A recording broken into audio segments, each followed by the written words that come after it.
مدال خیلی زیباییه ویلبر و تو لیاقتشو داری. تو حالت خوبه شارلوت؟ انگار مثل همیشه نیستی.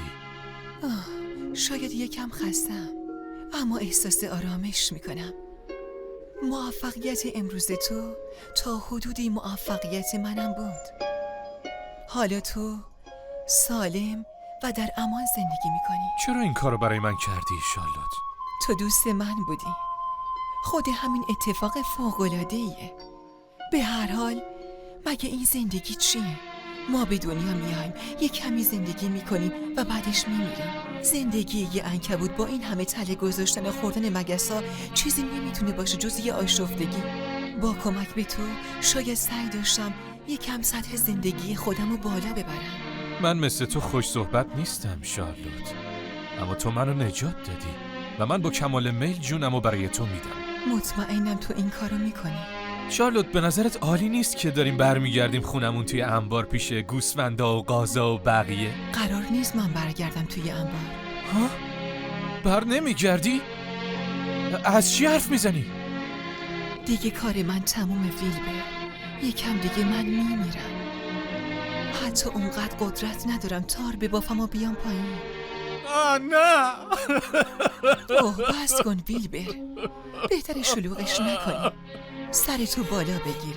یادت باشه همه عاشق چهره های شادن. من نمیتونم تحمل کنم. من تو رو اینجا تنها نمیذارم که بمیری. اصلا منم میمونم. مسخره بازی در نیار ویلبر. ذاکرمن الان داره میاد اینجا. تو تا چند دقیقه دیگه باید بری خونه.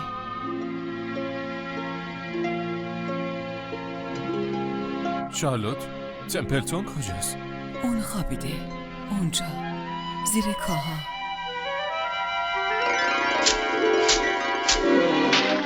تمپلتون به خودت بیا. این دیگه چجور مسخره بازیه؟ گوش کن.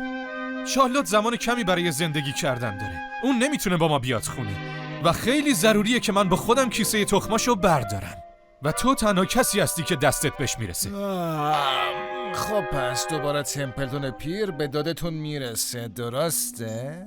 تمپلتون زود باش. عجله کن تمپلتون، روش جدید خواهش کردن آره؟ و دوست دارم بدونم چجوری میخوای خدمات منو جبران کنی؟ تمپلتون بهت یه قول جدی میدم. برو کیسه تخم شارلوتو برام بیار. از این به بعد هر وقت لروی برام غذا آورد میذارم اول تو ازش بخوری. جدی میگی؟ از ته قلب میگم. باشه قبوله. خیلی مراقب باش. نمیخوام حتی یه دونه از اون تخمه آسیب ببینه.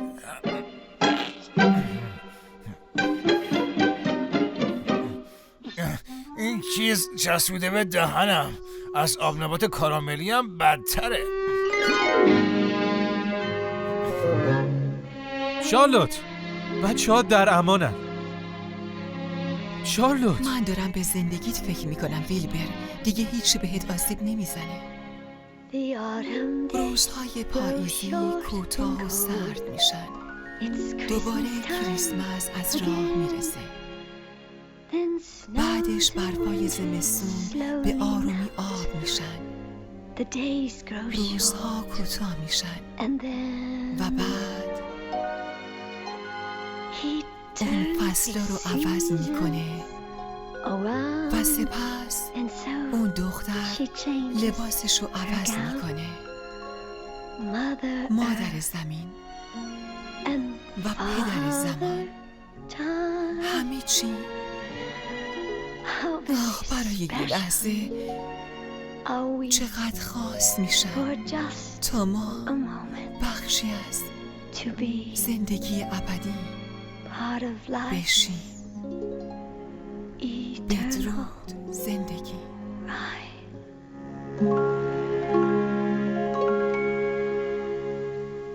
شارلوت، شارلوت، شارلوت!